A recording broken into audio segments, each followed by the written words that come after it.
At 3 in the morning, the departure boards went dark, every one of them, at once.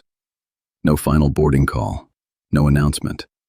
An airline that had carried millions simply stopped. For 34 years, Spirit Airlines sold America the cheapest seat in the sky. Then, in a single weekend in May 2026, it was gone. The first major U.S. airline in 25 years to fail outright for financial reasons. This is the story of how the most ruthlessly efficient airline ever built became the most fragile machine in the air, and how a war an ocean away switched it off overnight. Spirit's idea was simple and radical. Strip an airline down to almost nothing. Sell the seat for less than anyone alive, and charge for everything else. Every comfort was treated as a cost to be removed. Seats that didn't recline. A fee for the carry-on, the water, the boarding pass at the desk. Planes packed tighter than any rival flew. And it worked. Spirit moved more passengers per plane, at a lower cost per seat, than almost anyone in the business. Efficiency wasn't a tactic. It was the entire religion. But to survive on fares that thin, Spirit made one enormous bet. That the single biggest number in its world would stay cheap. The price of jet fuel. For years, the bet paid. And then, one by one, the floor began to give way. A pandemic that emptied the skies. Weak demand for the cheap domestic trips Spirit lived on. A merger blocked at the last moment. By 2024, the airline had lost more than $1 billion in a single year. In November 2024, Spirit filed for bankruptcy.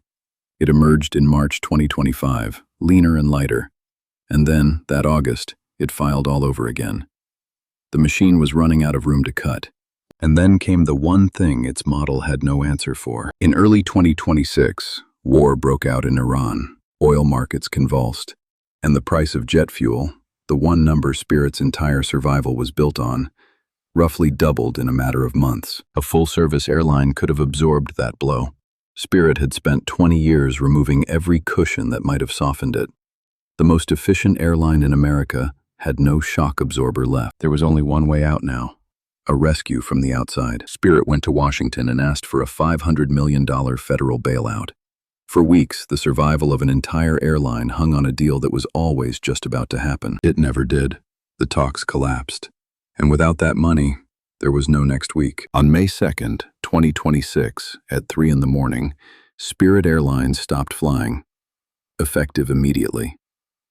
Some passengers were stranded mid-journey. Around 17,000 people, pilots, flight attendants, mechanics, gate agents, woke to a company that no longer existed. 34 years of the cheapest seat in America switched off in a single weekend. The first major U.S. carrier in a quarter-century to simply go dark. Within days, the dismantling began. Aircraft returned to lessors, gates reassigned, a household name reduced to a refund hotline, and the rivals who had spent 2 decades mocking the bare fare, they quietly raised their prices. The era of the $9 seat didn't just end for Spirit. It ended for everyone. Here's the thing about Spirit Airlines. It did not die of failure. It died of success. Of being optimized so completely that, when the world changed, it had nothing left to give. Because efficiency is a bet. A bet that tomorrow will look like today, that fuel stays cheap, that demand holds, that no war breaks out an ocean away. Spirit made that bet, brilliantly, for 34 years. And that is the quiet danger of the perfect machine. The tighter you build it, the less it can bend. And the things that cannot bend are always the first to break.